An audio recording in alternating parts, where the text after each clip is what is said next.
A lot of this isn't going to make sense to you, and I'm sorry about that. I'm just going to start at the beginning, with the house.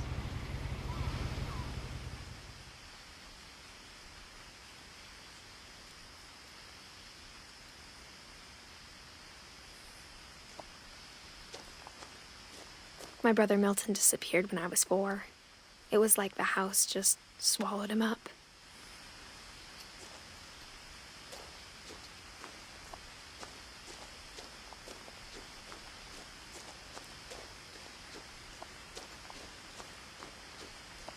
I lived here until I was 11, but I wasn't allowed inside half the rooms.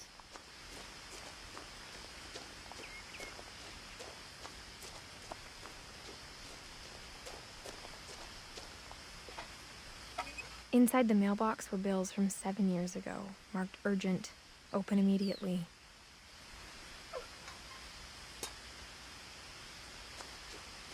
I hadn't been back since my brother Lewis's funeral.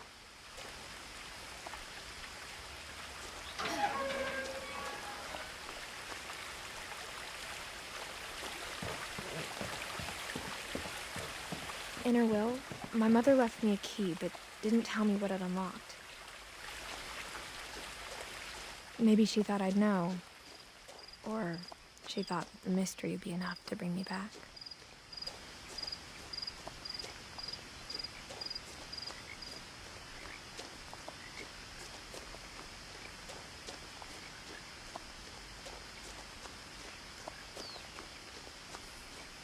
No one had driven this way in a long time, but I saw a few hoof prints.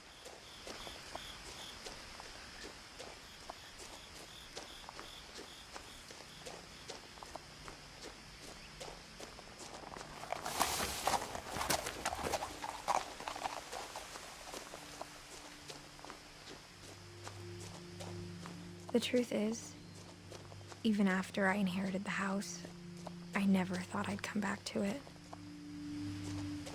But now I had questions about my family that only the house knew the answers to.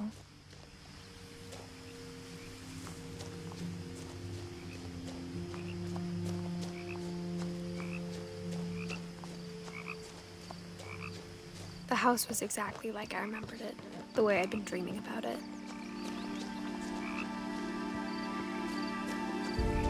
As a child, the house made me uncomfortable in a way I couldn't put into words.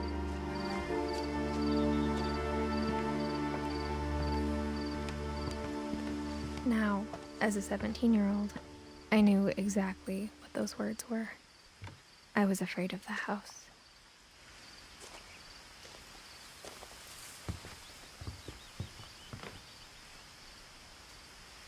I hoped the key might unlock the front door. It didn't.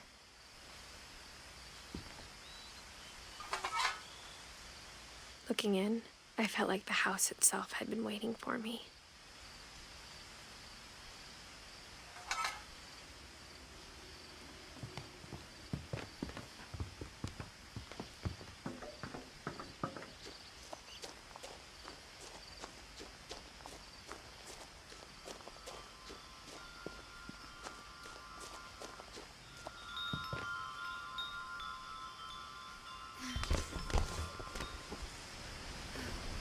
Crawling through the doggy door used to be a lot easier when I was 11.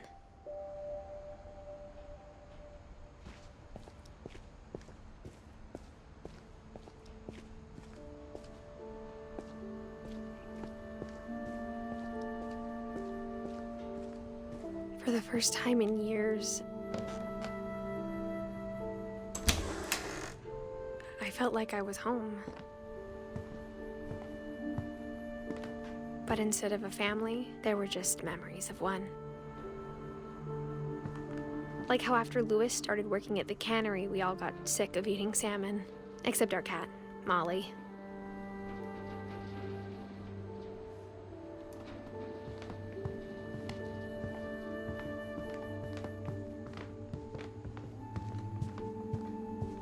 The table was still a wreck from the night we left. It was like a bomb had gone off, killing everyone but sparing the furniture.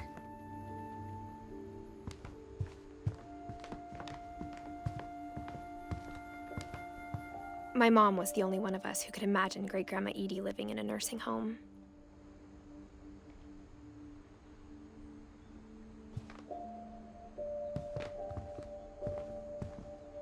Nothing in the house looked abnormal. There was just too much of it, like a smile with too many teeth. Even the fireplace had a story. Edie told me the bricks came from the original house, after it sank.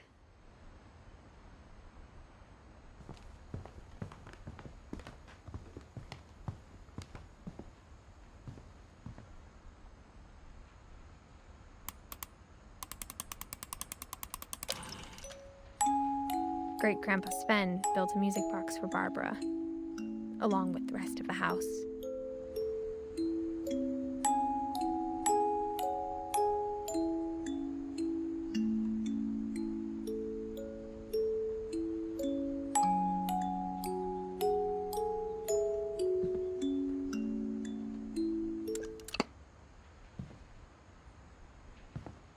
Mom always told me to stay out of the basement, so I wasn't too surprised when the key didn't fit.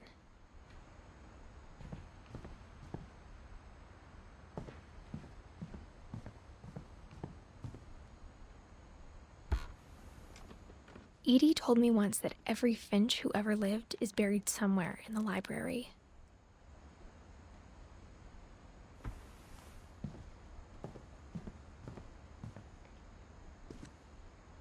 After Milton disappeared, Mom sealed up all the bedrooms. Then Edie retaliated and drilled peepholes.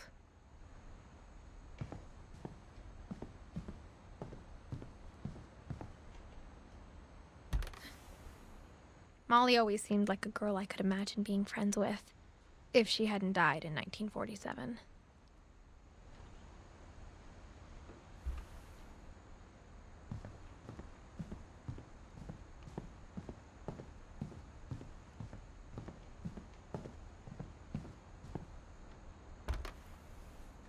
The last time I was in Edith Sr.'s room, I was 10 and she was painting my portrait.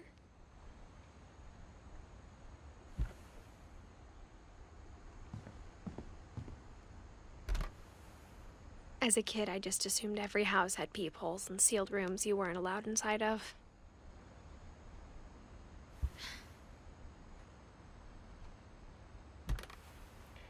My Grandpa Sam spent 7 years sharing a room with his dead brother, Calvin.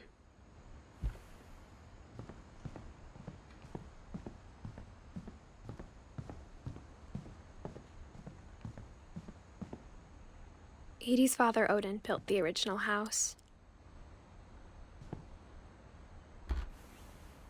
Barbara was a child star for 2 years, until America grew out of it.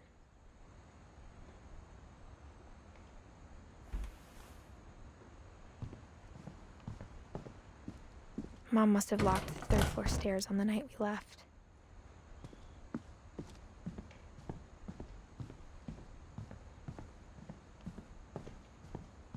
I spent a lot of time playing in Great Uncle Walter's room. I think my mom sometimes regretted not sealing it up. Lewis told me there were secret passages, but I never believed him.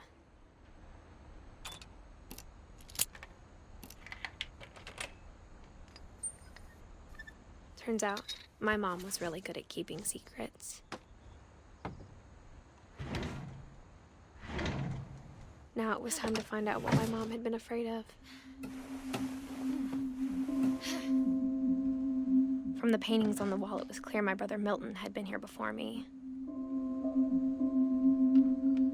Reading this, maybe it sounds like I had a plan, but I had no idea what was behind that door.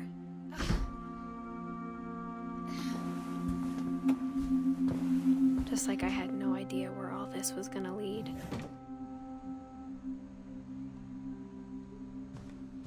I grew up looking at Molly's room through the peephole. Molly's gerbil had a tiny bedroom with its own even tinier gerbil cage.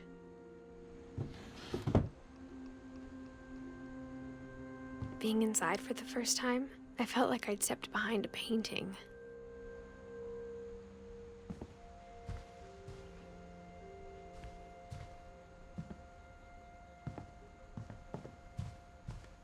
I got the sense Edie had spent a lot of time here, before my mom sealed the doors.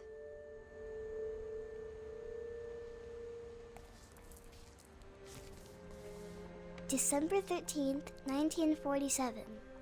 Dear Diary, I'll be gone soon, but I wanted to tell somebody about what's gonna happen.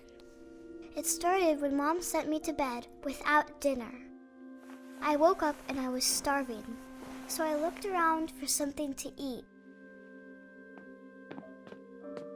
The gerbil food was dry, but I didn't mind it.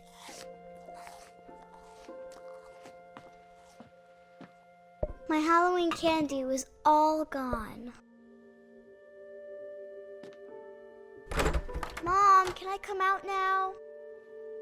Sweetheart, it's late. Go to sleep.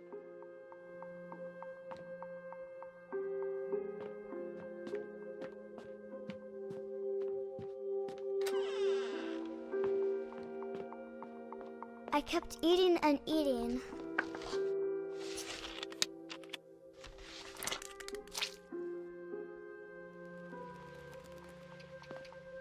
I ate a lot of things that night.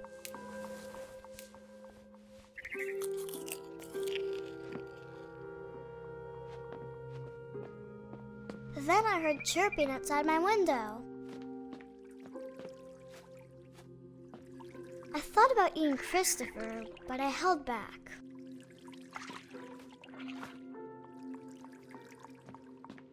It was a barn swallow going back to her nest.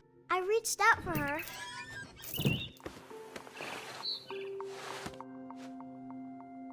And suddenly,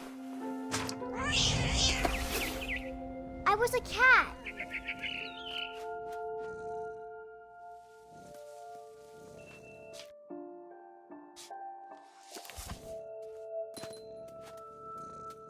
I tried to be quiet, but the bird was really scared.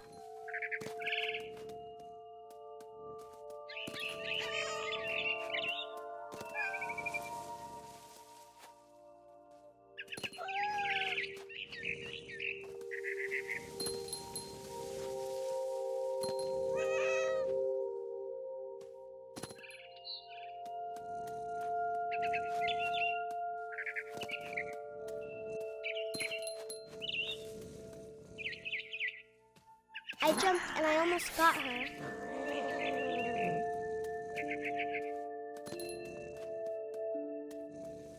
I could tell she was getting really tired. Now I was up in the big tree. I promised Dad I wouldn't climb it anymore. All I cared about was eating that mama bird. I gobbled her up. And suddenly, I was an owl.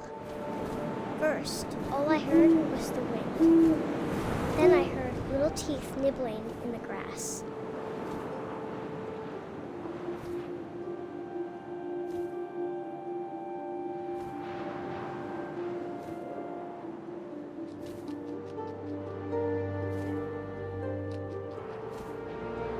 Rabbits.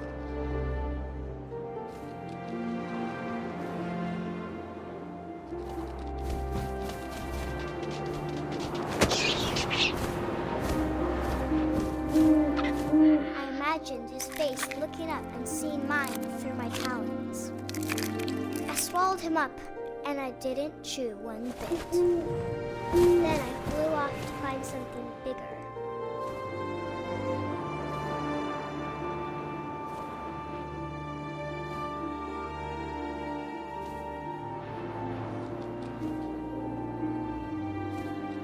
A mama rabbit.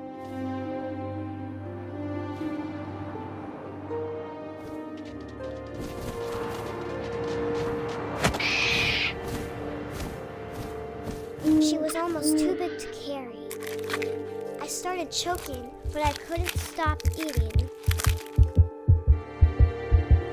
And suddenly, I was a shark.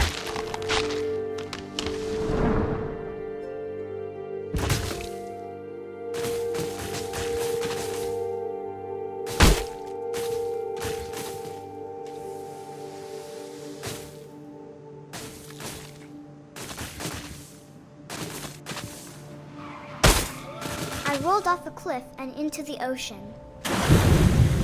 Now, I was hungrier than ever.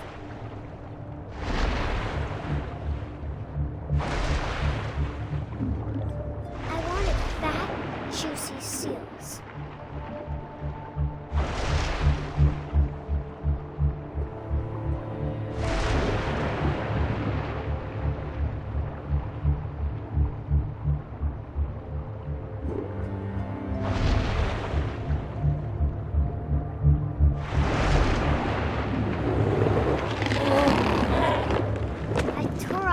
And it tasted really good.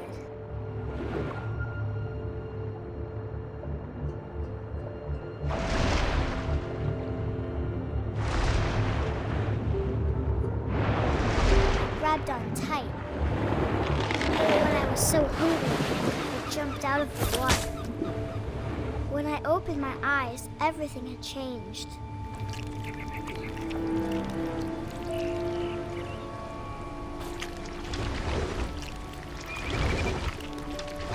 I was a monster, and I smelled people everywhere.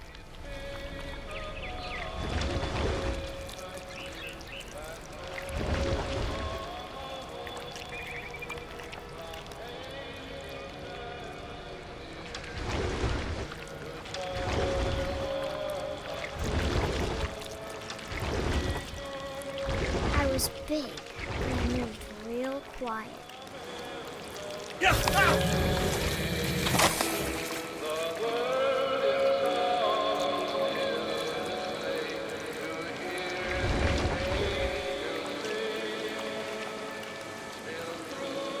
I wanted to stop, but also I didn't.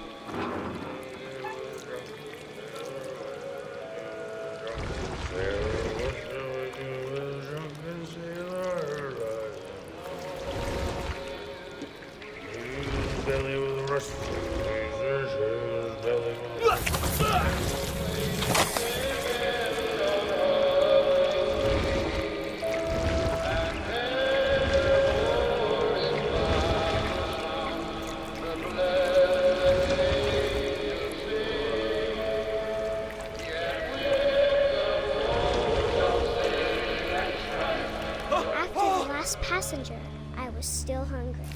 And across the water, I smelled something new. Something I had to have, so I swam towards it.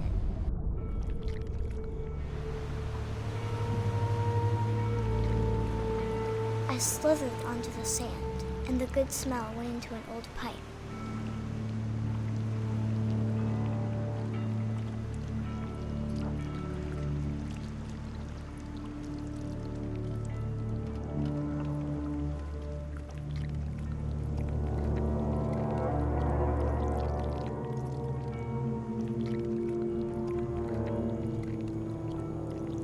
I got closer and closer.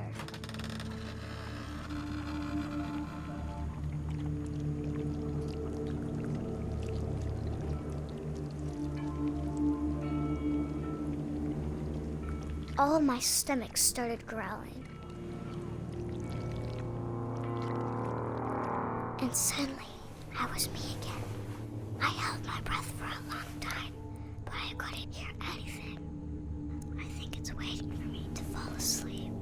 But it's not going to wait much longer. It needs to feed, and we both know I will be delicious.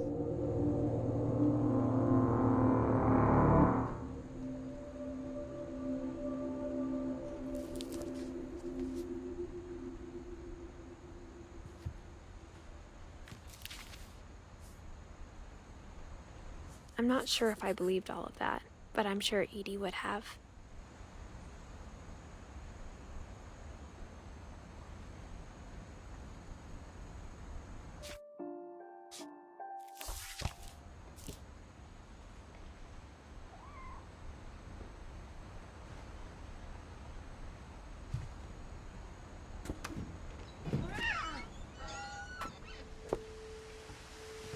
This will be obvious later, but my mom never told me any of these stories.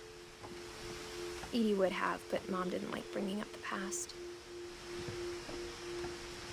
Though, when we adopted a stray kitten, She was the one who named it Molly. I spent a lot of time in Great-Grandma Edie's room.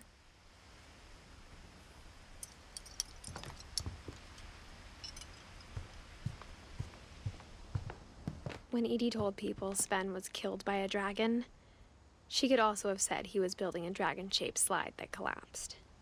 She could have, but she didn't.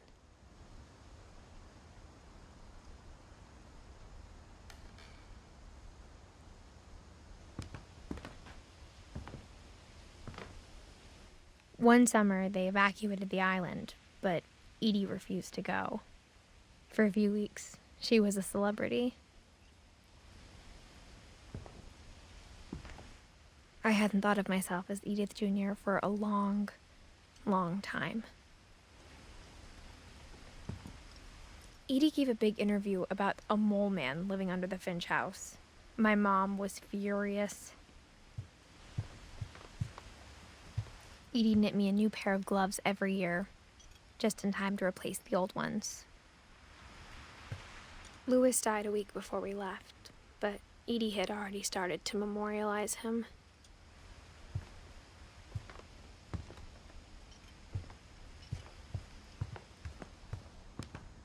Even in her 90s, sometimes Edie seemed a lot younger than my mother.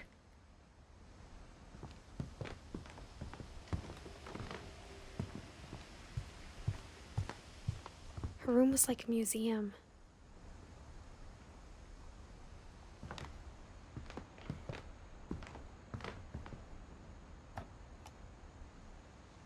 For 500 years, the Finches have been famous throughout Norway for their fortune and misfortune. Odin Finch buries the latest victims of the family curse, his wife Ingeborg and their newborn son, Johan. On January 7th, 1937, he set sail with his family and his house, hoping to leave the curse behind.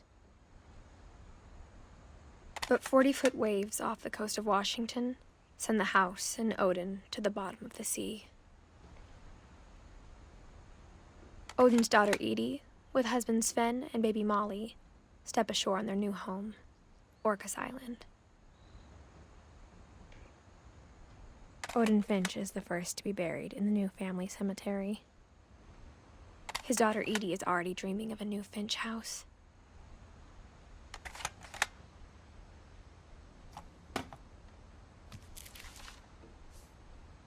Whatever's wrong with this family, it goes back a long ways.